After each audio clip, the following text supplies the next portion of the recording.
தந்தை முகமே மறந்து நெஞ்சில் உந்தன் முகம் எழுதே. பரீட்சை எழுதும் பொழுதும் கவிதை எழுத வருதே.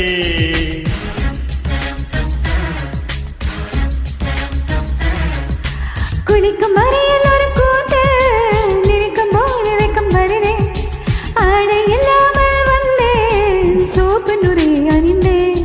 ஒரு கொசு கடித்தாலும் உயிர் துடிக்கும், அது இதுவரை எனக்குள்ள வழக்கம். என்று தேர் கடித்தாலும் தெரிவதில்லை, என்னாச்சு என்னாச்சு எனக்கும். பாப்பு பாப்பு பாப்பு பாப்பு. கண்ணை விழிச்சிருக்க கனவுகள் வருது, கண்ணை மூடி கிடந்த காட்சிகள் வருது. இது உனக்கும் இருக்குமே, உண்மை சொல்லிவிடு. ஐயோ ஐயோ ஐயோ என்று தெரியவில்லை, இது நீதானா புரியவில்லை, ஒரு வாய் பேச முடியவில்லை, இது இனிப்பில் எழுந்த கவலை.